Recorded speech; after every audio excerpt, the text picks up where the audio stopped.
जय हिंद बच्चों, कैसे हैं आप सभी। मैं ऋषभ सर आपके संघर्षों का साथी एक बार फिर से आप सभी का यूट्यूब के चैनल पे स्वागत करता हूं। आज हमारा टॉपिक क्लास 9 का एक हिस्ट्री का टॉपिक है, socialism in Europe and the Russian revolution. इससे पहले मैंने सोशलिज्म इन यूरोप के वीडियो अपलोड कर चुके हैं, आप वहां जाकर उस वीडियो को देख लें। आज हम लोग रशिया का रिवॉल्यूशन डिस्कस करेंगे। बड़ा ही प्रोमिनेंट टॉपिक है, बड़ा ध्यान से सुनिएगा। चलिए शुरुआत करते हैं हम लोग रशिया के रिवॉल्यूशन से। तो इसमें हम सबसे पहले एक बात जान लें कि दो रिवॉल्यूशन जो हुए हैं फरवरी एंड अक्टूबर, उसके बारे में पढ़ेंगे। शुरुआत में मैं एक बात बता दे रहा हूँ कि फरवरी रिवॉल्यूशन के बाद मोनार्की को खत्म किया गया है, डिक्लाइन किया गया है, एंड द अक्टूबर रिवॉल्यूशन के बाद सोशलिस्ट की सरकार यहाँ पर शुरू होगी। अक्टूबर रिवॉल्यूशन 1970। ओके बच्चा, शुरुआत करते हैं। पहला आप टॉपिक पढ़ेंगे द रशियन एम्पायर इन 1914। तो 1914 तक रशिया का एम्पायर कितना बड़ा है पहले ये जानिएगा। कुछ पॉइंट है। वहां के एम्परर हैं जार निकोलस सेकेंड। आज का जो प्रेजेंट डे का फिनलैंड है, लातविया है, लुथियाना है, इस्टोनिया है, पोलैंड का कुछ part, Ukraine, Belarus, Georgia, Armenia, Azerbaijan, ये सारे पार्ट पहले रशिया के यूएसएसआर पार्ट के हिस्से थे। इसके बाद आप पढ़ेंगे कि उस समय तक क्या इथनिक किस रिलीजन की यहाँ पर मेजॉरिटी है। तो सबसे ज्यादा majority Catholic, Protestant, Muslim and the Buddhism, ऐसे करके वहां पर मेजॉरिटी है। थोड़ा बहुत यहाँ की इकोनॉमी समझ लेते हैं। दुनिया की इकोनॉमी से बहुत अलग है रशिया की इकोनॉमी। दुनिया की इकोनॉमी यानी यूरोप की इकोनॉमी में इतने एग्रीकल्चरिस्ट लेबर नहीं है जितने यहाँ की इकोनॉमी में है। तो आप देख रहे हैं कि 85% लोग यहाँ पर खेती करते हैं। खेती, यहाँ एग्रीकल्चर ही वहाँ का प्रोमिनेंट इकोनॉमी है। आप देखेंगे कि बहुत कम मेंबर हैं, बहुत फ्यू लोग हैं जो इंडस्ट्री में काम कर रहे होते हैं। यहाँ पर दो जगह पर बड़े ही प्रोमिनेंट इंडस्ट्री हैं, एक शहर पीटरबर्ग में और दूसरा मॉस्को में। ये सारे पॉइंट आपकी बुक में है, यू विल अंडरलाइन इट, जो मैं बताता चला जा रहा हूँ। यहाँ पर रेलवे का एक्सपांडेशन 1890s में होगा, 1890 में होगा, और उसके बाद बहुत सारे यहाँ पर फॉरेन इन्वेस्टमेंट आने लगेंगे। फॉरेन इन्वेस्टमेंट आ जाने के कारण से यहाँ आप देखेंगे कि जो कोल प्रोडक्शन है दुगना हो जाएगा, आयरन स्टील 4 गुना हो जाएगा, और लेकिन ये बहुत सारी इंडस्ट्रीज क्या है बच्चा, प्राइवेट इंडस्ट्रीज है। मैं अपने नोट्स के माध्यम से आपको टॉपिक समझाने की कोशिश कर रहा हूँ। प्रयास मेरा ये भी रहेगा कि नोट्स को आपके वीडियो के लिंक में अपलोड कर सकूं। और नेक्स्ट आप देखेंगे कि प्राइवेट कंपनी हमेशा किस बारे में थिंक आउट करती है बच्चा, प्रॉफिट गेन करने के बारे में। तो प्राइवेट कंपनी यहाँ पर प्रॉफिट पे काम करेगी, तो वर्कर्स की लाइफ कंडीशंस, वर्किंग आवर बड़े ही खराब रहेगी। बीच बीच में नोट्स आपकी स्क्रीन पे आता भी रहेगा, जैसे अभी I am going to be upload some short notes whatever, जितना मैंने अभी आपको डिस्कस कर दिया है। उसके बाद आप देखेंगे कि रशिया की सोसाइटी के बारे में। सोसाइटी में आप वर्कर का डिवीजन देखिएगा कि कुछ वर्कर्स जो यहाँ पर विलेज में रह रहे होते हैं, जो माइग्रेट कर कर आए हुए हैं, कुछ ऐसे वर्कर्स हैं, और कुछ इसमें डिफरेंसेस भी हैं। जैसे कि जो मेटल का काम करने वाले वर्कर है वो अपने आप को थोड़ा एरिस्टोक्रेट समझते हैं, थोड़ा सोफिस्टिकेटेड समझते हैं, क्योंकि उनका काम बड़ा ट्रेंड का काम है मेटल के वर्कर्स। आप देखेंगे कि वुमेन भी बहुत हद तक यहाँ पर वर्कर है, 31% उनका रिप्रेजेंटेशन है इंडस्ट्रियल वर्किंग में। ठीक बच्चा। और आप देखेंगे कि कभी भी अगर किसी भी वर्कर को निकाला जाए यानी स्ट्राइक हो, तो सब मिलकर पार्टिसिपेट करते थे। वुमेन्स भी पार्टिसिपेट करती थी। ये तो आपने पढ़ा होगा कि रशिया के जो एरेना है वहां पर वुमेन की जो सैलरी है वो मेल से थोड़ी कम है। ठीक, फिर भी आप देखेंगे कि पार्टिसिपेशन सबका रहता था, स्ट्राइक सब करने जाते थे। आप देखेंगे कि कंट्री साइड यानी गांव, ये तो अभी तक हमने शहरों के बारे में डिस्कशन कर ली, गांव की ओर थोड़ा चलते हैं। कंट्री साइड में कैसी व्यवस्था चल रही है। तो कंट्री साइड में ज्यादातर लैंड किसकी है, प्लीजेंट्स की, और ज्यादातर लैंड है नोबेलिटीज की। ज्यादा संख्या प्लीजेंट्स की है, लैंड नोबेलिटीज की है। दो तरीके के प्लीजेंट्स है वहां पे, एक जो कि अपने खुद के लैंड में काम करते हैं, दूसरा नोबेलिटीज के लैंड पे काम करते हैं। Farming in own land and farming in a land of the land lords. आप नेक्स्ट पार्ट में आप थोड़ा पढ़ेंगे कि रशिया के जो प्लीजेंट्स हैं ये थोड़े बहुत डिफरेंट हैं इस पूरी दुनिया के यूरोप के प्लेजेंट से बहुत डिफरेंट है। क्योंकि आप ये देखेंगे कि कहीं ना कहीं यहाँ के लोग पहले से कम्यून सिस्टम को प्रैक्टिस कर रहे हैं। यहाँ देखेंगे कि किसान कम्यून की तरीके से, यानी सब कोऑपरेट की मैनर से एक साथ आकर खेती करते हैं, और जो प्रोडक्शन होता है वो अपने कम्यून को सौंप देते हैं, और कम्यून के लोग फिर उसको डिस्ट्रीब्यूट करते हैं जितनी आपको जरूरत होगी। तो कहीं ना कहीं ये एग्रीकल्चर करने का तरीका फिर से समझ लीजिए क्या पैटर्न वो प्रैक्टिस कर रहे हैं। पहले वो सारे लैंड की पोलिंग करते हैं। पोलिंग मतलब सारे लैंड एकत्रित कर ले, जैसे सबके पास छोटे छोटे जमीन है तो एक साथ मिलकर किसानी कर रहे हैं, और उसके बाद जो भी प्रोडक्शन हो रहा है वो कम्यून को सौंप दे रहे हैं, और फिर कम्यून चीजों को डिस्ट्रीब्यूट कर रहा है। ये चीजें वहां प्रैक्टिस हो रही है, यानी कहीं ना कहीं सोशलिज्म सबसे पहले वहां पर एग्रीकल्चरिस्ट पहले से ही प्रैक्टिस कर रहे होते हैं। आप यहाँ पर ये भी देख रहे होंगे कि इसी टॉपिक में ये भी पढ़ेंगे कि कई बार एग्रीकल्चरिस्ट लैंड ऑर्डर के खिलाफ रिवॉल्ट भी कर देते हैं, उनके खिलाफ रेड भी कर देते हैं। 1905 में बहुत सारे ऐसी इंफॉर्मेशन हमारे पास मिली हुई है। ठीक, थोड़ा बहुत सोशलिज्म इन यूरोप को भी, रशिया में सोशलिज्म का जो प्रैक्टिस है रशिया में कैसा है, थोड़ा इसको पढ़ते हैं। कि नेक्स्ट टॉपिक है आपका सोशलिज्म इन रशिया, जिसमें आप पढ़ेंगे कि 1914 तक बहुत सारी पॉलिटिकल पार्टीज बैन है। ठीक, इसमें पॉलिटिकल पार्टीज यानी इलीगल है, बैन नहीं है, इलीगल है, दोनों एक ही बात हुई है। तो कुछ पॉलिटिकल पार्टी के बारे में भी आप पढ़ेंगे कि यहाँ दो तरीके की प्रोमिनेंट पार्टी है, जिसको SDSR नाम से भी मैं समझाऊंगा आगे। हाँ, Russian social democratic worker party, ये वर्कर्स की पार्टी है बच्चा। ये सेक्रेटली अपने ऊपर काम कर रही है, ये बनाई गई है 1898 में, लेकिन अभी इस समय वो बैन चल रही है। तो आप देखेंगे कि यहाँ पर जो idea of the socialist revolutions का, यहाँ पर ये आइडिया ऐसा नहीं, ये तो वर्कर पार्टी हो गई पहली वाली। सोशलिस्ट प्लीजेंट्स ने भी यहाँ पर अपनी पार्टी बनाई हुई है। अब प्लीजेंट्स की भी पार्टी के बारे में सोचेंगे, पढ़ेंगे। प्लीजेंट्स यहाँ पे पहले से ही नेचुरल सोशलिस्ट है, ये बात आपने पढ़ा कैसे कि कम्यून वाले सिस्टम हमने यहाँ पर जो बताई है आपको। तो यहाँ आप पढ़ेंगे कि प्लीजेंट्स की एक जो पार्टी है उसका नाम है socialist revolutionary party, SR party. SD party किसकी बताया मैंने, वर्कर्स की। फिर से मैं वर्कर्स की पार्टी का नाम ले रहा हूं, आप कहीं पर अंडरलाइन कर लीजिएगा। Russian social democratic worker party यानी SD party, socialist democratic party worker party है, और सोशलिस्ट रिवॉल्यूशनरी पार्टी किसकी है, प्लीजेंट्स की पार्टी है, जिसको 1900 में बनाया गया है। जो पार्टीज को एक बार फिर से मैं इंटरप्रेटेट कर दे रहा हूँ, जैसे आपको दिक्कत ना हो। आप देख लें कि SD party, worker party, SR party, pleasants party, दिक्कत नहीं हो। ठीक, अब डेमोक्रेट्स जो पार्टी है यानी SD जो पार्टी है, सोशल डेमोक्रेट्स वर्कर की जो पार्टी है बच्चा, वो लोग कहीं ना कहीं एक बात डिनाई करते हैं कि ये जो प्लीजेंट्स लोग हैं ये लोग सोशलिस्ट प्रैक्टिस करने के लायक तो नहीं है। क्यों? क्योंकि लेनिन ऐसा सोचते हैं। लेनिन डेमोक्रेट पार्टी के लीडर भी हैं, वर्कर पार्टी के लीडर हैं। वो ऐसा सोचते हैं कि कहीं ना कहीं प्लीजेंट्स के बीच में फाइनेंशियल डिफरेंस है, और इस वजह से ये सोशलिज्म को प्रैक्टिस नहीं कर रहे हैं। फाइनेंस सोशलिज्म कहीं ना कहीं कहता है कि संपत्ति सबके पास बराबर होनी चाहिए, संपत्ति का एक्विजिशन सबके हाथों में होना चाहिए। ऐसी सब बहुत सारी बातें हैं जहाँ सबके कल्याण पे काम किया जाना चाहिए। तो यहाँ आप देखेंगे कि वो ये एक चीज मेंशन करेंगे लेनिन की, प्लीजेंट्स अपने आप में यूनाइट नहीं है, क्योंकि बहुत सारे प्लीजेंट्स ऐसे भी हैं जो फाइनेंशियल डिफरेंसेस रखते हैं, कोई अमीर है कोई गरीब है, तो ऐसी भावना वो यहाँ इम्प्लीमेंट कर रहे हैं। ठीक बच्चा, तो आप यहाँ पर लिख रहे होंगे कि due to these differences they could not be a part of the socialist movement. Lenin ऐसी बातें कह रहे हैं। लेनिन की पार्टी कौन सी है? Social democratic party. आप डेमोक्रेटिक पार्टी आप देखेंगे कि दो पार्ट में डिवाइड हो जाएगी इसी समय में। ठीक, वो 1903 यानी 1903 में सोशलिस्ट डेमोक्रेटिक पार्टी दो पार्ट में डिवाइड हो जाएगी, एक बोल्शेविक, एक मेंशेविक। बोल्शेविक ही पार्टी आगे लीड करेगी, तो इसको आपको बहुत ध्यान से सुनना है।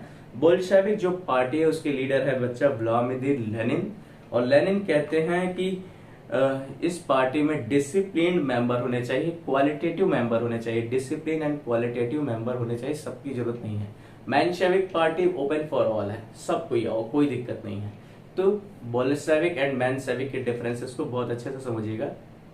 Bolshevik they promote the qualitative member, leader Vladimir Lenin, और यहाँ पर आप पढ़ रहे हैं कि ये इट्स ओपन फॉर ऑल। ठीक, इमेज में भी आएगी पिक्चर, आप उसे अपलोड कर, आप उसे मार्क कर लीजिएगा अपनी बुक में, आपकी स्क्रीन पे वो पिक्चर भी आ जाएगी। तो आप देख रहे होंगे कि 1905 के रिवॉल्यूशन, यानी एक टॉपिक आप पढ़ेंगे टॉपिक 2.4 द 1905 रिवॉल्यूशन। ये समय है टर्मोइल का, थोड़ा उथल पुथल का समय चल रहा होगा। रशिया में बच्चा अरिस्टोक्रेसी बहुत चरम पे होगी और सारे पावर एक हाथ में है, जार के हाथ में है, और सिटीजन बहुत हद तक चेंज चाह रहे हैं, बदलाव चाह रहे हैं। क्योंकि आप देखेंगे कि यहाँ पर इस चेंज को प्रमोट करने के लिए लिबरल्स और रेडिकल तो है ही, इसके अलावा नेशनलिस्ट, जिहादीज, ये लोग भी उनका सपोर्ट करेंगे, एसडीएसआर का भी सपोर्ट करेंगे कि नहीं ये जिहादीज कौन है, मुस्लिम रिफॉर्मर्स हैं। ठीक, ये लोग भी वहाँ सपोर्ट करेंगे चेंज लाने के लिए। कारण क्या है, चेंज क्यों लाना चाह रहे हैं? क्योंकि एरिस्टोक्रेसी के समय में वहाँ की इकोनॉमी बड़ी ही खराब दशा में चल रही है। आप एरिस्टोक्रेटिक रूल में एक चीजें मेंशन करेंगे कि बैड इकोनॉमी वहां पर चल रही है। आप चीजों की जो एसेंशियल प्राइस है, जो जरूरत की चीजें है, उसके जो प्राइस है वो बढ़ गए हैं, और वेज लोगों की बड़े कम है, सैलरी लोगों की बहुत कम है। इवन यहाँ पर एक थोड़ा सा इंसिडेंट होगा। पुटलॉ एक इंडस्ट्री, यहाँ इंडस्ट्री रहेगी आयरन वर्कर की। तो पुटलॉ इंडस्ट्री से आप 4 मेंबर को क्या करते हैं, वहां पर उनकी नौकरी चली जाएगी। इन 4 मेंबर की नौकरी चली जाने के बाद मैंने एक चीज मेंशन किया था कि जब भी कभी रशिया में स्ट्राइक होता है तो सब लोग पार्टिसिपेट करते हैं। तो आप देखेंगे कि अगली सुबह लाखों की संख्या में लोग पीटरबर्ग की ओर कूच करेंगे, वहां स्ट्राइक करना शुरू करेंगे। और उनकी एक ही डिमांड है कि वर्किंग आवर कम होनी चाहिए, इम्प्रूवमेंट होना चाहिए जीवन में, वेजेस का इम्प्रूवमेंट होना चाहिए, वर्किंग कंडीशन इम्प्रूव होनी चाहिए, ये सारे डिमांड रहेंगे। अब वो लोग वहां से बच्चा अपनी डिमांड लेकर एक जुलूस निकालेंगे। जुलूस को लीडरशिप करेंगे फादर गैपन। फादर गैपन की लीडरशिप में जुलूस निकाल कर ले जाया जाएगा कहाँ, विंटर पैलेस। विंटर पैलेस में पहुंचने के बाद आप देखेंगे कि राजा जी ने, यानी जार ने, पुलिस और क्रोसेक्स को कह दिया है कि फायर करिए, और फायर होगा और बहुत सारे लोग मर जाएंगे। इवन यहाँ पर आप देखेंगे कि 100 वर्कर्स मर जाएंगे, 300 लोग वंडर हो जाएंगे, इधर उधर हो जाएंगे, घायल हो जाएंगे। तो ये जो इंसिडेंट है, संडे का दिन था, 22 जनवरी का दिन था। तो 22 जनवरी यानी 22 जनवरी 1905 को, संडे को, इस दिन को ब्लडी संडे के नाम से इतिहास में पढ़ा जाता है। आप इसे सुनिएगा, ब्लडी संडे। जब आप कभी आपसे एमसीक्यू में पूछे तो that day you will be tell 22 January 1905, और इवन ये story what was behind that, कि फादर गैपन की लीडरशिप में जो जुलूस जा रहा था उस पर अटैक किया गया है। ठीक बच्चा, लेकिन इस दिन के बाद से रशिया में बहुत सारे सीरीज ऑफ चेंज शुरू हो जाएंगे, सीरीज ऑफ रिवॉल्ट शुरू हो जाएंगे। जैसे हर जगह स्ट्राइक शुरू हो जाएगा, आप कई जगह पढ़ेंगे कि all strike all over the country, universities close हो जाएगी, lawyer, doctor, engineer, middle class worker सब लोग डिमांड करेंगे एक कॉन्स्टिट्यूशन की। तो इतने प्रेशर होने के कारण राजा क्या करेंगे, आप देखेंगे स्क्रीन पे इतनी चीजों की टॉपिक आ गई होगी, इतनी चीजों को आप अंडरलाइन कर लीजिएगा अपने बुक में, इतनी चीजें अभी मैंने जस्ट पढ़ाए हुए हैं। तो जार क्या करेंगे, इतने प्रेशर के कारण वो एक डूमा को फॉर्म करेंगे, यानी एक पार्लियामेंट को एक्सेप्ट करेंगे कि चलिए एक पार्लियामेंट हमने बना दी, एक जिसको आप रशिया में ड्यूमा भी कहते हैं, जो जार को बच्चा कंसल्ट करेगी, मतलब बात कंसल्ट किया जाएगा, मतलब एक ड्यूमा बनाई गई वहां पे। अब ड्यूमा में पहली बार तो पहला जो ड्यूमा है बच्चा 75 डे के बाद सस्पेंड हो जाएगा, और उस मतलब राजा जी ने उसे सस्पेंड कर दिया। अब पहले ड्यूमा सस्पेंड होने के बाद फिर से ड्यूमा का इलेक्शन होगा, फिर जो नए आए हुए मेंबर हैं कुछ दिन बाद उनको भी सस्पेंड कर दिया जाएगा, फिर थर्ड ड्यूमा का इलेक्शन होगा, और थर्ड ड्यूमा के में ज्यादा से ज्यादा लोग कंजर्वेटिव पार्टी से भी आ जाएंगे, यानी राजा के ही अपने लोग वहां पहुंच जाएंगे। ठीक, यहाँ पर आप पढ़ेंगे कि backed by only conservative parties. ठीक बच्चा, यहाँ तक कहानी आपने पढ़ ली। अब इसके बाद आप एक कहानी पढ़ेंगे 1914 में हुई वर्ल्ड वॉर की। ठीक, the world war and the Russian empire. अपने बुक में आप ये टॉपिक पढ़ेंगे, मेंशन करिएगा वर्ल्ड वॉर के बारे में थोड़ी चीजें मेंशन करनी है। कुछ लोग सेंट्रल पावर से हैं, जैसे जर्मनी, ऑस्ट्रिया एंड टर्की, जिस और किसके खिलाफ लड़ रहे हैं, versus allied power. Allied power में कौन लोग हैं बच्चा, फ्रांस, ब्रिटेन, रशिया, बाद में देखेंगे इटली, रोमानिया भी यहाँ पर पार्टिसिपेट करने लग जाएंगे। लेकिन होता क्या है, कहानी सुनिएगा, बहुत अच्छी है। आप देख रहे होंगे कि द वॉर, रशिया इस समय किसके खिलाफ लड़ रहा है, जर्मनी के खिलाफ लड़ रहा है। तो रशिया में जब वॉर को प्रोक्लेम किया जाएगा तो लोग जार को बहुत हद तक सपोर्ट करने आएंगे, जार को बढ़ चढ़कर सपोर्ट मिलेगा। लेकिन धीरे धीरे धीरे धीरे क्या होगा कि लोगों का इंटरेस्ट वॉर से खत्म हो जाएगा। यहाँ आपको एक क्वेश्चन भी पुट अप होगा कि रशिया की हार का कारण क्या है, what was the reason behind that, या what was the thing it was happening in Russia in the duration of the war. तो आप यहाँ मेंशन करेंगे कि कई सारे कारण हैं। राजा ड्यूमा से कंसल्ट नहीं करेंगे, पहला कारण आपको ये लिखना है। दूसरा कारण आप देखेंगे कि राजा का एक बहुत घटिया सलाहकार है, रासपुतिन। तो रासपुतिन एक मॉन्क है, एक एडवाइजर है, जो राजा को बार बार अरिस्टोक्रेसी को अनपॉपुलर कर देंगे, इतना घटिया सलाहकारी देंगे। और तीसरी सबसे बड़ी बात आप ये भी लिखेंगे कि कहीं ना कहीं राजा की जो वाइफ है जारिना अलेक्जेंड्रिया, ये जर्मन ओरिजिन की हैं। तो कहीं ना कहीं लोगों के मन में ये भी आएगा कि राजा, समझ रहे हैं कि नहीं, एक आइडेंटिटी आ जाएगा। जब भी हमारी किसी से दुश्मनी होती है तो हर एक चीज जो उससे बिलोंग करती है हमको सब चीज ना खराब लगती है। तो कहीं ना कहीं ये भी फिलॉसफी, ये भी भावना वहां पर जागृत होने लग जाएगी। तो 3 प्रोमिनेंट कारण मैंने आपको बता दिए। चौथा कारण ये भी मेंशन करिएगा कि राजा की जो, हमारी जो सेना है बच्चा, मतलब रशिया की जो सेना है, 2 तरफ से लड़ रही थी। एक तरफ ईस्टर्न पार्ट में बहुत हद तक कैजुअलिटी होगी, बहुत लोग मारे जाएंगे, और वेस्टर्न पार्ट में वो फ्रेंच के खाई में यानी ट्रेंचेस में जाकर लड़ाई कर रही थी। तो नीचे से लड़ाई करेंगे तो वैसे भी बहुत मारे जाएंगे। तो सेकंड पार्ट में भी वो बहुत हद तक कैजुअलिटी होगी, बहुत लोग मारे जाएंगे। और हमारी जब सेना लौटने लग जाएगी रशिया की ओर बच्चा, यहीं से आप एक छोटी सी चीज में मेंशन करेंगे, एक छोटा सा दूसरा पॉइंट शुरू होगा, impact of first world war. ठीक, इसको आप मेंशन करेंगे और वहां आप लिखेंगे कि रशिया की जो आर्मी है बच्चा, वो बहुत हद तक जर्मनी और ऑस्ट्रिया से हारेगी, जिसमें आप देखेंगे कि 7 मिलियन कैजुअलिटीज होगी 1970s तक जो ये वॉर चल रहा है। ठीक, जब हमारी आर्मी यानी रशिया की आर्मी रशिया में लौटने लगेगी तो लौटते वक्त उसने बहुत सारे फसल, बहुत सारे कुएं, सबको तोड़ते फोड़ते रैंसैक करते हुए आएगी, खराब करते हुए आएगी, जिससे बहुत ज्यादा तक वहां के लोग क्या होंगे, माइग्रेटेड हो जाएंगे, प्रॉब्लमैटिक कंडीशन में आ जाएंगे। ठीक बच्चा, तो यहाँ ये भी पढ़ रहे होंगे कि Russian army destroy crop and the building to prevent the army from the able to live off the land. तो इससे क्या होगा बच्चा कि लगभग 3 मिलियन लोग तो वहां रिफ्यूजी हो जाएंगे, यानी एक तो 7 मिलियन लोग मारे गए इवन यहाँ पर बच्चा कैजुअलिटी में, और 3 मिलियन लोग क्या कहते हैं, रिफ्यूजीज। कितनी बड़ी पॉपुलेशन प्रॉब्लमेटिक कंडीशन में आ जाएगी। ठीक, और इसके साथ साथ जर्मनी ने क्या किया, बाल्टिक सी पे कब्जा कर लिया, वहां पर लोग इरिटेट किया वहां। तो इस कारण से रशिया में जो रॉ मटेरियल आ रहा होता है वो बहुत हद तक बैंड हो जाएगा, बंद हो जाएगा। रशिया में रॉ मटेरियल ना आने के कारण वहां की जो इंडस्ट्रीज है वो काम करना खत्म। इवन रॉ मटेरियल नहीं आया तो आप देखेंगे कि no raw material, no industry, shortage of labour, because many labour went to over. और यहाँ पर सी रूट पर ये प्रॉब्लमेटिक कंडीशन आ गई तो प्रोडक्शन लो होगा, सप्लाई लो होगा, फीड नहीं हो पाएगा, और ये सारी प्रॉब्लमेटिक कंडीशन वहां पर आ जाएगी।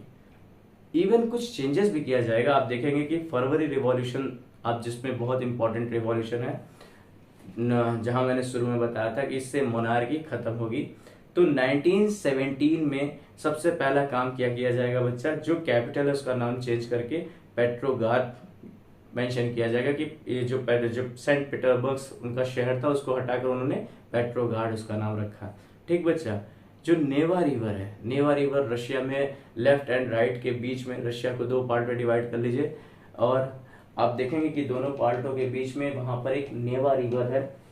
नेवा रिवर के बारे में मेंशन है, और नेवा रिवर के लेफ्ट बैंक में फैशन बिल्डिंग है जिसको आप विंटर पैलेस कहते हैं, ड्यूमा कहते हैं, ये सारी बिल्डिंग्स होती है। और दूसरे बैंक में यानी राइट बैंक में इंडस्ट्रीज है, फैक्ट्री है, वर्कर्स है। ऐसे करके पूरा रशियन रिवॉल्यूशन डिवाइडेड है। इसके कारण से आप एक बहुत बढ़िया बात पढ़ रहे होंगे कि लोग फरवरी रिवॉल्यूशन में क्या सिचुएशन होगा। थोड़ी सी कहानी सुनिएगा फरवरी रिवॉल्यूशन की, जो बहुत प्रोमिनेंट है कि वहां पर बहुत हद तक फूड शॉर्टेज हो जाएगी रशिया में, बैड वेदर है, और ड्यूमा को भी डिसॉल्व किया जाएगा। ये सभी कारण यहाँ पर मेंशन होगा। शुरुआत करते हैं थोड़ा फरवरी रिवॉल्यूशन में। आप देख रहे होंगे कि 22 फरवरी को एक इंसिडेंट होगा, एक फैक्ट्री में लॉकडाउन लग जाएगा, जिससे 50 वर्कर्स क्या कहते हैं नौकरी चली जाएगी। जब उनकी नौकरी चली जाएगी बच्चा, तो सब लोग फिर राइट बैंक से क्रॉस करके लेफ्ट बैंक की ओर यानी फैशन बिल्डिंग की ओर जाने की कोशिश करेंगे स्ट्राइक करने। ठीक, इस स्ट्राइक में वुमेन भी पार्टिसिपेट करेंगी। तो इसीलिए जिस दिन वुमेन ने इस स्ट्राइक पे पार्टिसिपेट किया गया है, तो उसको इंटरनेशनल वुमेन डे के हिसाब के रूप में सेलिब्रेट किया जाता है जूलियन कैलेंडर के बिहाफ पे। ठीक, और ये लोग वहां से वहां से स्ट्राइक करना शुरू करके वहां कर्फ्यू को नेवा रिवर क्रॉस करके लेफ्ट बैंक की ओर बढ़ते हैं। तो एक जगह आएगा, एक प्लेस आएगा नेवेस्की प्रोस्पेक्ट, वहां पर जाकर इन्होंने अपना पहला डेरा लगाया हुआ है। वहीं से क्या कहते हैं एक ऑर्डर भी है पुलिस को एक ऑर्डर मिला है कि इन लोगों को तितर बितर कर दिया जाए, हटा दिया जाए। तो खैर वो उस दिन तो हट जाएंगे, लेकिन आप देखेंगे कि वो लोग फिर से यानी 22 जनवरी 23 जनवरी तक तो वो हट जाएंगे, लेकिन 25 जनवरी को ये स्ट्राइक करने वाले वर्कर्स फिर वहीं पे पहुंच जाएंगे। अब ऐसे में क्या होगा कि 25 जनवरी तक क्या प्रॉब्लमेटिक कंडीशन होगी कि जार से ये चीज सोची जा रही थी ड्यूमा को सस्पेंड ना किया जाए, और जार ने 25 फरवरी को ड्यूमा को सस्पेंड कर दिया। तो जैसे ही जार ने ड्यूमा को सस्पेंड किया बच्चा, तो ये जो नेता थे, लीडर्स थे, ये भी उस वर्कर्स की जो स्ट्राइक है उसको भी ये भी ज्वाइन कर ले जाएंगे। तो जब ये ज्वाइन कर लेंगे तो थोड़ा प्रोमिनेंट हो जाएगा। जार ने फिर ऑर्डर दिया पुलिस को कि इन पर फायर कर दिया जाए, लेकिन फिर पुलिस भी ज्वाइन कर लेगी, आर्मी भी ज्वाइन कर लेगी, और एट द एंड में जार अकेले हो जाएंगे। अगली सुबह बच्चे क्या होगा कि लोग जार के पास पेट्रोगार्ड अगली सुबह एक नई ग्रुप बनाई जाएगी, पहले पेट्रोगार्ड सोवियत नाम से, और वो लोग जार के पास जाएंगे और जार से कहेंगे कि आप एब्डिकेट हो जाइए, राजगद्दी छोड़ दीजिए, प्रॉब्लमेटिक कंडीशन में आप आ जाएंगे। तो जार 2 मार्च को एब्डिकेट हो जाएंगे, अपनी राजगद्दी छोड़ देंगे, और वहां से एक प्रोविंशियल गवर्नमेंट फॉर्म की जाएगी। प्रोविंशियल गवर्नमेंट का मतलब अभी वोटिंग नहीं हुई है, अभी बस एक जनरल सरकार बना दी गई है। ठीक, और कुछ राइट्स सब लोगों को दिए जाएंगे, जैसे कॉन्स्टिट्यूशन बनाया जाएगा, वोटिंग राइट सबको दी जाएगी, मोनार्की को खत्म किया जाएगा। फरवरी रिवॉल्यूशन में और भी बहुत सारी खास बातें आप मेंशन करेंगे। 3.1 टॉपिक फरवरी रिवॉल्यूशन में क्या कि प्रोविजनल सरकार जो बनाई गई है बच्चा, इसमें ज्यादातर किसका डोमिनेशन है? इसमें डोमिनेशन आर्मी ऑफिसर्स का है, बड़े लैंड लॉर्डर का है, इंडस्ट्रियलिस्ट का है, आम आदमी का नहीं है।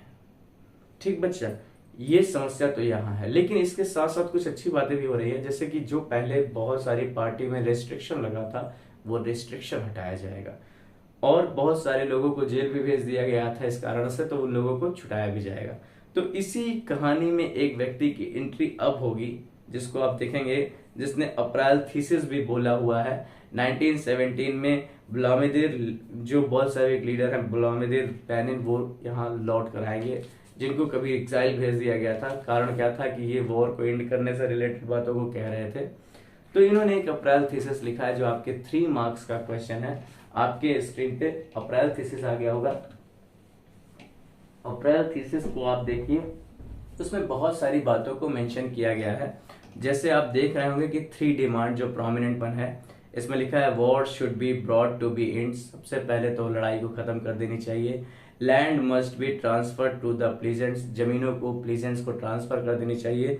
और तीसरी बातें लिखी गई है, बैंकों को नेशनलाइज करना चाहिए, क्योंकि बैंक अगर सरकारी रहेंगे तो कहीं ना कहीं विश्वास लोगों का बना रहेगा, प्राइवेट आदमी तो भाग भी जाएगा लेकर। तो ऐसी व्यवस्था होनी चाहिए। 3 बातों को लेनिन प्रमोट कर रहे होते हैं। और लेनिन अपनी पार्टी का जो नाम है उसको भी रेडिकल एम देने के लिए कम्युनिस्ट पार्टी के नाम से प्रमोट करना चाहते हैं बच्चा। इवन अब यहाँ से आप देखेंगे, लेनिन ऐसा नहीं चाहते कि प्रोविजनल सरकार नहीं बनी रहे, इट्स ओके, ये सारे चेंजेस होते रहे, लेकिन अब कहानी हमें अक्टूबर रिवॉल्यूशन की ओर ले जानी है। अक्टूबर रिवॉल्यूशन में ऐसा क्या हुआ? अक्टूबर रिवॉल्यूशन में आप देख रहे होंगे कि बहुत सारी कमेटीज बनाई गई हैं रशिया में। सब लोग, वर्कर्स ने, लेबर ने, सब ने कम्युनिटीज बनाई हुई हैं और सब क्वेश्चन पुटअप कर रहे हैं सरकार से। क्वेश्चन कुछ कुछ देखेंगे आप, यहाँ पर 500 प्लस कमेटीज बनाई गई हैं और कहीं ना कहीं बहुत सारी पार्टी क्या कहते हैं, बोल्शेविक पार्टी को प्रमोट भी करती है और उसको, लेकिन और ये जो कमेटी बनाई गई है और ये इवन बोल्शेविक पार्टी जो चल रही है, यानी बोल्शेविक पार्टी किसकी है? लेनिन की। ये सब लोग प्रोविजनल सरकार से बहुत हद तक अनहैप्पी है। कारण वही इकोनॉमी। ठीक, तो यहाँ आप देख रहे हैं कि बोल्शेविक पार्टी प्रोविजनल जो सरकार बनी है उसके खिलाफ में एक जो यहाँ पर डिमॉन्स्ट्रेशन शुरू करेगी। उस डिमॉन्स्ट्रेशन में बोल्शेविक पार्टी के बहुत सारे लीडर को पकड़ लिया जाएगा, उनको बहुत सारे लोग वहां से भाग जाएंगे, बहुत मारा वारा जाएगा। ये सारे काम वहां हो रहे होंगे। ये सब इंसिडेंट होने के बाद आप वहां ऐसा महसूस होगा लेनिन को, अच्छा ये जो सरकार है तो ठीक नहीं है। तो यहां से हम लोग अपने अक्टूबर रिवॉल्यूशन की सिनेरियो को पढ़ेंगे। 3.2 हमारा टॉपिक है अक्टूबर रिवॉल्यूशन। बोल्शेविक पार्टी लेनिन को कहीं ना कहीं डिक्टेटर घोषित कर रही है, ऐसी यहाँ पर प्रोफाउंड की जाएगी, ऐसी चीजें बताई जाएगी कि लेनिन ये चीज चाह रहे हैं, बता रहे हैं कि हमको डिक्टेटर घोषित कर रहे हैं। इवन आप देखेंगे कि अक्टूबर रिवॉल्यूशन में जो बोल्शेविक के सपोर्टर लोग हैं बच्चा, जिसमें बहुत सारी कमिटीज, जो आई टोल्ड यू कि 500 कमिटीज बनाई जा रही है, they were in support of the Bolshevik party, जिसमें आप देखेंगे कि आर्मी, सोवियत, फैक्ट्री वर्कर्स, ये सब लोग बोल्शेविक पार्टी के सपोर्ट में ही खड़े हुए हैं। लेनिन क्या कहते हैं, अगेंस्ट में है प्रोविजनल गवर्नमेंट के। इवन वो पेट्रोग्राड सोवियत तक के लोगों को मना लेता है कि नहीं, अब हम लोगों की सरकार होनी चाहिए, प्रोविजनल गवर्नमेंट हट जानी चाहिए। ठीक, उन्होंने एक मिलिट्री कमांडर, यानी इस रिवॉल्यूशन को लीड करने के लिए एक मिलिट्री रिवॉल्यूशनरी कमेटी डिफाइन की है, जहां जिसके एक व्यक्ति को महान लीडर बनाया गया है, जिसका हिस्ट्री में बहुत नाम है। आप पढ़ेंगे लियोन ट्रोत्स्की को उसका लीडर बनाया गया है। कुछ प्लान भी बनाया गया है कि 24 अक्टूबर को कुछ प्लान उन्होंने जो बनाया, अभी प्लान को बहुत ही ओपन नहीं किया है कि हम 24 अक्टूबर को क्या क्या काम करेंगे। ये बात की खबर हमारे जो उस समय के प्रोमिनेंट लीडर थे केरेंस्की, उनको पता चल जाएगा। प्राइम मिनिस्टर केरेंस्की को जब पता चल जाएगा तो वो भी कुछ चीजों को करेंगे, इम्प्लीमेंट करेंगे। आप देखेंगे कि वो इस चीजों को समझ जाएंगे कि क्या होने वाला है, तो वो मिलिट्री को भेजेंगे। जो बोल्शेविक न्यूज़पेपर्स जहां पर ऑफिसेस है उसको सीज करने के लिए, टेलीफोन टेलीग्राफ को बंद कराने के लिए, वो सबको सीज करने के लिए अपने ट्रूप्स को भेज देंगे। लेकिन फिर भी 24 अक्टूबर के दिन में जो आता है वो सारी चीजों को इम्प्लीमेंट किया जाता है जो उन्होंने सोचा हुआ रहता है। आप देखेंगे, पढ़ेंगे कि जो मिलिट्री रिवॉल्यूशनरी कमेटीज है वो सरकारी चीजों को, सरकारी ऑफिस को सीज कर ले रही है, इवन मिनिस्टर्स को अरेस्ट कर लेगी। शिप अरोरा जो उन्होंने बनाया, वो डिफाइन किया हुआ है कि शिप अरोरा विंटर पैलेस पे जाकर बम्बार्डिंग करेगी। ये सारी चीजें वहां पर हो रही है। इवन आप देखेंगे कि रात तक सारी कमेटी, सारे मिनिस्टर्स को अरेस्ट भी कर लिया गया, कमेटी पे कंट्रोल भी कर लिया और कहीं ना कहीं बोल्शेविक पार्टी अब वहां पर प्रोमिनेंट हो गई। और फिर हम लोग एक नेक्स्ट टॉपिक पढ़ेंगे, चेंज आफ्टर अक्टूबर। अक्टूबर के बाद ऐसा क्या क्या चेंज इम्प्लीमेंट किया लेनिन ने। यहाँ पर आप देख रहे हैं अपने आप को प्रोमिनेंट यहाँ पर शोन करने के बाद, यानी प्रोविजनल गवर्नमेंट की सारी चीज़ों को अरेस्ट करने के बाद, कमेटी सीज करने के बाद उन्होंने और भी क्या क्या चेंजेस किए अक्टूबर से नवंबर के बीच में, क्योंकि चुनाव नवंबर में होने वाला है। तो आप देखेंगे कि बैंकों को नेशनलाइज करने के लिए बातें कही गई है, वो नवंबर 1970s तक। इवन यहाँ पर प्लीजेंट्स को लैंड दिया जाएगा नोबेलिटी से लेकर। और इवन क्या कहते हैं, एक चीज़ पढ़ेंगे कि लॉर्ड्स हाउस को पार्टिनाइज किया जाएगा और बहुत सारी फैमिलीज, मतलब जिसके पास बड़े मकान है उसको उसके कुछ पार्ट उसको देकर, बाकी जो उसके लिए बहुत जरूरी नहीं है वो दूसरों को दिया जाएगा। इवन जो ओल्ड टाइटल एरिस्टोक्रेट्स ने अपनाए हुए थे उसको भी खत्म किया जाएगा, बैंड किया जाएगा। उन्होंने अपनी आर्मी के लिए एक नई यूनिफॉर्म को इंट्रोड्यूस करेंगे, जिसमें बोल्दनेवा कैप को वो ऐड करेंगे, भी स्क्रीन पे आ जाएगा। आप देख रहे होंगे कि वो अपनी रेडिकल एम को रिप्रेजेंट करने के लिए बोल्शेविक पार्टी का नाम तक बदल देंगे, रशियन कम्युनिस्ट पार्टी मेंशन करेंगे उसका नाम। आप देखेंगे कि नवंबर 1917 में जब चुनाव फिर से होगा तो उस चुनाव में हमारे जो लीडर है व्लादिमीर लेनिन वो चुनाव हार भी जाएंगे। और इसके बाद क्या देखिए, इतना सारा चेंज करने के बाद भी वो हार ही गए। ठीक, इसके बाद आप पढ़ेंगे कि जनवरी 1918 में जो ये चुनाव हुआ है असेंबली का, उनके हार जाने के बाद बोल्शेविक पार्टी क्या कहेगा कि अनसर्टेनिटी यानी अनसर्टेन टाइम में यानी अनिश्चित समय में जो ये चुनाव हुआ है, इससे इस चुनाव में जितना से ज़्यादा हमारी खुद की पार्टी ज़्यादा डेमोक्रेट है। यानी ये चीज़ आप ये लाइन भी मेंशन करेंगे कि इन अ Lenin dismissed the assembly. He believed that all Russian Congress of Soviet were more Democrats than an assembly elected in an uncertain condition. Uncertain condition में ये जो लोग जीत कर आए हैं, इससे ज़्यादा हमारी पार्टी खुद डेमोक्रेट है। We are going to be lead in a Russia. और यहाँ से बोल्शेविक पार्टी रशिया में लीड करने लग जाएगी। इसके बाद क्या होगी कहानी, मार्च 1918 में बोल्शेविक पार्टी ने एक पीस ट्रीटी जर्मनी से साइन कर ली। अब जर्मनी जो कि रशियन के लिए एक दुश्मन जैसा है, तो आप देखेंगे कि कहीं ना कहीं सिविल वॉर का न्यू रखा जाएगा। सिविल वॉर वहां होगा, एक टॉपिक आप पढ़ेंगे सिविल वॉर भी। तो after some time Russia one party state बन जाएगी, इसी में कहानी में पढ़ेंगे, जहां पर आप देखेंगे कि बोल्शेविक पार्टी का ये एटीट्यूड कहीं ना कहीं उन्हें एक सिविल वॉर में ढकेल देगा। सिविल वॉर का मतलब है कि एक कंट्री के अंदर जो वॉर किया जाए वो सिविल वॉर है, आप मेंशन भी करेंगे। तो ये civil war the decision of the redistribution of land by the Bolshevik cause breakup of the army. उन्होंने एक डिसीजन जो दिया हुआ था कि अप्रैल थीसिस में कि लोगों को लैंड रीडिस्ट्रीब्यूशन किया जाएगा, तो बहुत सारी आर्मी भाग गई, चली गई अपने गाँव, क्योंकि उनको जमीन लेना था। तो इस कारण से कहीं ना कहीं आर्मी भी बहुत हद तक टूटती जाएगी। सिविल वॉर को आप पढ़ेंगे, बहुत प्रोमिनेंट टॉपिक है। इसमें 3 ग्रुप है, एक रेड है, एक ग्रीन है, एक वाइट है। जो वाइट है बच्चा, वो क्या है बच्चा, प्रो जारिस्ट है, जो जार के सपोर्टर थे वो लोग वाइट ग्रुप में है बच्चा। ठीक, और ग्रीन है बच्चा social revolutionaries SR party. Social revolutionaries party को भी, इन लोगों को सपोर्ट कौन लोग कर रहा है बच्चा, फ्रांस, ब्रिटेन, अमेरिका इन लोगों को सपोर्ट कर रहा है। और एक तीसरा ग्रुप है बच्चा रेड, जो जीतने वाला है, उसी को लास्ट में मैंने इसलिए बताया है क्योंकि वही बोल्शेविक पार्टी का ग्रुप है। इसमें बहुत सारे सपोर्टर हैं, जैसे बहुत सारे नॉन मुस्लिम कंट्रीज के लोग यहाँ पर नॉन रशियन लोग हैं जो मुस्लिम हैं। अब मुस्लिम जिहादीज भी यहाँ पर हैं, नॉन रशियंस भी हैं, खीवा यानी सेंट्रल एशिया के भी लोग यहाँ पर इनको सपोर्ट कर रहे हैं। और इवन बोल्शेविक बहुत लोगों को, वॉर तो हराएगा ही, बहुत लोगों को भी मारेगा। बहुत लोगों को ये कंफ्यूजन भी है कि क्यों हमको मार रहे हैं, तो वो वहाँ मेंशन करेगा कि तुम लोग सोशलिज्म के खिलाफ हो, इसलिए तुमको मारा जा रहा है। ये यहाँ पर लिखा भी है, Bolshevik killed local nationalist in the home of defending socialism, कि हम सोशलिज्म को बचा रहे हैं, इसलिए लोकल नेशनलिस्ट आपको भी मारे जा रहे हैं। ठीक, तो इस बात को लेकर बहुत लोगों के मन में कंफ्यूजन भी रहेगी। अंतिम में वॉर जीतेगा कौन, बोल्शेविक पार्टी। और जब जिसने बोल्शेविक पार्टी को सपोर्ट किया है उन सबको बोल्शेविक पार्टी ऑटोनॉमस पावर देगी, मतलब आप अपनी जगह पे जाकर ऑटोनॉमस तरीके से रूल करेंगे। तो यहाँ आप देखेंगे कि नॉन रशियन जो नेशनलिस्ट है were given the political autonomy in USSR। Even आप देखेंगे कि बोल्शेविक लोग एक लोग को नहीं पसंद करते, नोमैड्स को, क्योंकि ये लोग हमेशा एक जगह स्थित रहते हैं, इधर उधर भागते घूमते रहते हैं, तो इनको थोड़ा कम प्रमोट किया जाएगा, नोमैडिज्म को थोड़ा डिनाई करने की कोशिश की जाएगी।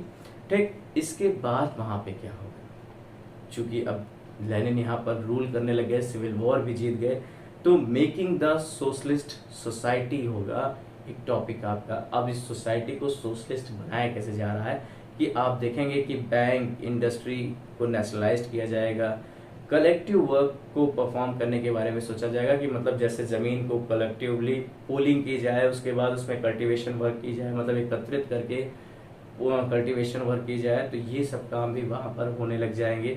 इवन थोड़ा बहुत रशिया को बनाने के लिए भी वो लोग काम कर रहे हैं, लेनिन की पार्टी, लेकिन काम बड़ी तेजी से कर रहे हैं। तेजी से काम करने से इंफ्रास्ट्रक्चर कमजोर पड़ सकता है। आप देखेंगे कि मशीनरी बनी तो रहेगी, लेकिन इतनी जल्दी जल्दी बनी हुई है कि वो कई बार चलते चलते रुक जाया करती है। तो यहाँ आप देखेंगे कि सेंट्रल, और भी बहुत सारे पॉइंट आप मेंशन करिए कि इसमें और क्या चीजें कंट्री को सोशलिस्ट बना रही है, जिसमें आप देखेंगे कि centralised planning was introduce. 5 year plan वो लोग बनाएंगे जिससे वो इकोनॉमी को टारगेटेड करेंगे, सेट करेंगे, ये काम वहाँ पर हो रहा होगा। इसके साथ साथ इंडस्ट्रियल प्रोडक्शन को बढ़ाने की कोशिश की जाएगी। इन सब का कुछ निगेटिव इम्पैक्ट भी उसी पैरा में लिखा है, उसको अभी आप मेंशन करेंगे कि बहुत तेजी, बहुत रैपिड तरीके से कंस्ट्रक्शन वर्क का होने का कारण जो वर्किंग कंडीशन है बच्चा बहुत खराब रहेगी लोगों की। इवन जो वर्कर उस समय जीवन जी रहे हैं, बहुत जल्दी जल्दी चीज़ों को बना रहे हैं, तो उनकी लाइफ बड़ी हार्ड रहेगी। इसके साथ इतनी जल्दी इंडस्ट्री बनाई गई है तो बहुत जल्दी जल्दी स्टॉपेज भी होती रहेगी। देखिएगा मशीन आज चल रही है तो 4-10 दिन चल रही है, इतनी जल्दी जल्दी बनाई गई है, जल्दी में काम होता है, तो वहाँ पर धीरे धीरे इंफ्रास्ट्रक्चर में कमियां भी आती है, तो ये भी काम वहाँ पर हो रहे हैं। इतनी चीज़ों को आप अपने बुक में स्क्रीन पे आने के बाद आप पहले इसको इतना चीज़ों को स्क्रीनशॉट ले लीजिए। Next we will be move about the action of government, कि गवर्नमेंट यहाँ पर क्या एक्शन कर रहे हैं लोगों के लिए, उनको सोशलिस्ट का क्या फैसिलिटी प्रोवाइड कर रहा है। तो आप देखेंगे कि सरकार स्कूल बनवा रही है, स्कूलिंग सिस्टम को प्रमोट कर रही है, प्लीजेंट्स के लिए भी, वर्कर्स के लिए भी बहुत सारे क्रेंचेस बनवा रही है, फैक्ट्रीज चिल्ड्रंस के, वुमेन वर्कर्स के लिए, और health facility, cheap health facility देने की कोशिश कर रही है, जिसको लिखा होगा chief health facility, chief public health care was provided. इसके साथ साथ रहने के लिए क्वार्टर की व्यवस्था वर्कर के लिए कर रही है। लेकिन इन सब की भी कुछ सीमाएं हैं, कुछ लिमिटेशन, ऐसा नहीं है कि सब कुछ बहुत एक्सेस में हो रहा है, कुछ सीमाएं भी है। ठीक, यहाँ तक आप लेनिन का टाइम पीरियड पढ़ेंगे। इसके बाद आपका टाइम पीरियड शुरू होगा बच्चा स्टालिनिज्म का, और उसी के साथ एक थ्योरी आप उसकी पढ़ेंगे, कलेक्टिवाइजेशन की थ्योरी, जो कि 5 नंबर के क्वेश्चन में पुटअप भी की गई है। ठीक, लेनिन के डेथ के बाद, लेनिन का डेथ जनवरी 1924 में हो जाएगा। स्टालिन का जो टाइम पीरियड आएगा उसी को हम स्टालिनिज्म कहते हैं। स्टालिनिज्म का टाइम पीरियड शुरू करेंगे। ठीक, इसमें आप एक चीज मेंशन करेंगे कि जो टाइम पीरियड में स्टालिन रूल कर रहा है उस टाइम को स्टालिनिज्म। कलेक्टिवाइजेशन थ्योरी क्या है बच्चा? लैंड को कंबाइन करके, लैंड को एक साथ लेकर उसमें एग्रीकल्चर की जाए, प्रोडक्शन वर्क की जाए, और उसके बाद जो भी प्रोडक्शन हो उसका सब में एक तरीके से उसको कलेक्शन करने के बाद सबको डिस्ट्रीब्यूट अपने तरीके से करना चाहिए। मतलब ये तरीका वहां पर मेंशन होगा कि सरकार जमीन का ओनर है, आप लोग काम करिए, प्रोडक्शन वर्क करने के बाद आई विल डिस्ट्रीब्यूट दैट। ठीक बच्चा, ये कलेक्टिवाइजेशन की थ्योरी वो वहां पर प्रैक्टिस करने की कोशिश करेंगे। अच्छा, रीजन क्या है क्यों वो ये कलेक्टिवाइजेशन का कॉन्सेप्ट स्टार्ट करेंगे? एक्चुअली में होता क्या है, 1927 में कहीं ना कहीं फूड शॉर्टेज हो जाती है यूएसएसआर में। फूड शॉर्टेज हो जाने के कारण सरकार यानी स्टालिन चीजों के दाम फिक्स कर देते हैं।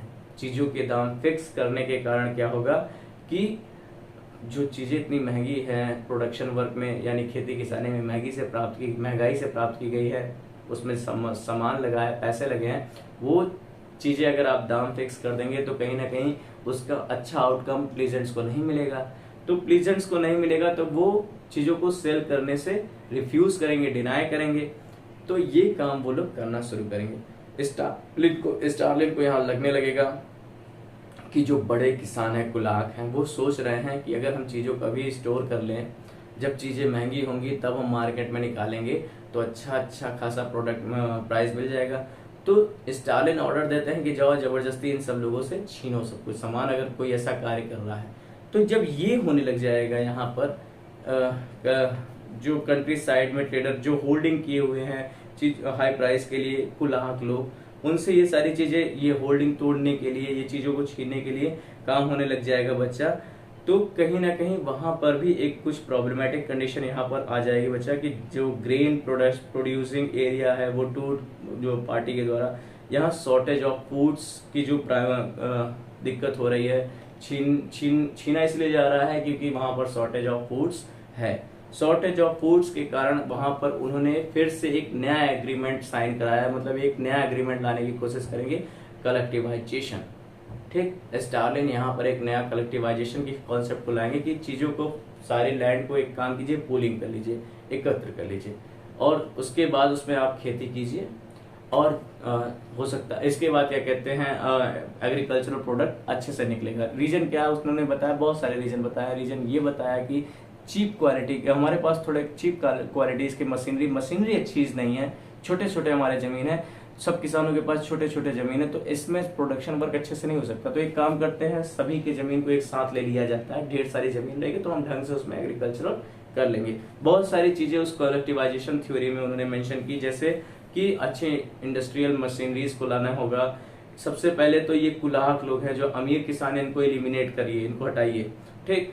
और क्या किया जाए, लार्ज स्टेट पे कंट्रोल किया जाए, जैसे कि प्रोडक्शन वर्क पे काम किया जाए। तो आप कलेक्टिवाइजेशन थ्योरी का मतलब क्या है बच्चा, कि स्टार्लिन ने क्या किया कि छोटे छोटे लैंड की कोई जरूरत नहीं है, एक साथ में मिलाकर हम खेती करेंगे, पूलिंग करके खेती करेंगे, जिससे ज्यादा से ज्यादा मात्रा में चीजें प्रोडक्शन होगी, अच्छी मशीनरीज का इस्तेमाल होगा। कुलाह को हटाइए सबसे पहले, ठीक बच्चा। तो ये चीजें वहां पर वो इम्प्लीमेंट करेंगे प्रोडक्शन को बढ़ाने के लिए, लेकिन फिर भी वो देखेंगे कि प्रोडक्शन बहुत बढ़ेगा नहीं। और प्रोडक्शन चूंकि ये इम्प्लीमेंट जब इस चीज को कर रहे होते हैं कलेक्टिवाइजेशन, तो बहुत सारे जो वहां पर किसान लोग हैं वो इनसे बहुत दुखी हैं, बहुत गुस्सा है। तो वो क्या करेंगे, अपने लाइफ स्टॉक को खत्म करने लग जाएंगे, बहुत सारे एनिमल जो उनके हैं उनको मारने लग जाएंगे। जब वो उन्हें मारने लग जाएंगे तो उनको पकड़कर वो पनिश भी करेंगे। स्टालिन इसे पनिश करेंगे। और क्या कहते हैं, आप देख रहे हैं कि food shortage was not stopped. ये कलेक्टिवाइजेशन थ्योरी होने के बाद भी वहां पर फूड शॉर्टेज वैसी की वैसी ही बनी रहेगी 1933 तक, ठीक। इवन वहां पर बहुत भयानक पैमाइन आ जाएगी इस ड्यूरेशन में 1933 तक वहां पे 4 मिलियन से भी ज्यादा लोग मर जाएंगे। तो सब इस कलेक्टिवाइजेशन थ्योरी के खिलाफ में बोलने लगेंगे कि यही कलेक्टिवाइजेशन थ्योरी जो इन्होंने अप्लाई करने की कोशिश की है, इसी के कारण सब कुछ हो रहा है। लेकिन लेनिन अपनी बात को इनकार कैसे करें। लेनिन लोगों को सजा देना शुरू करेंगे, पकड़ना शुरू करेंगे, चार्ज लगाना शुरू करेंगे और लोगों को पकड़ पकड़ के इस अगेंस्ट में सजा देंगे कि ये सब सोशलिज्म के खिलाफ कॉन्स्पिरेसी कर रहे हैं। इवन कई जगह कई लोगों से अंगूठे भी लगवाएंगे, सिग्नेचर भी कराएंगे कि आप कॉन्स्पिरेसी कर रहे हैं, इस बात को मेंशन करिए। तो यहीं तक आपका लेनिन का कलेक्टिवाइजेशन थ्योरी है। इसके बाद लास्ट टॉपिक आप पढ़ेंगे, the global influence of the Russian revolution in USSR. तो ग्लोबल रूप से इस पे क्या इम्पेक्ट पड़ा है समाज पे, आप ये देख रहे हैं बच्चा कि यूरोप में आप देख रहे हैं कि all the parties of the Europe are different from each other. बहुत सारी पार्टी एक दूसरे से बहुत डिफरेंट है, कुछ लोग इसके सपोर्टर में भी हैं और कुछ लोग नहीं भी हैं। लेकिन आप देख रहे हैं कि बोल्शेविक पार्टी जो इंकरेज कर रही है कॉलोनियल पीपल को जो टू फॉलो दिस आइडियाज।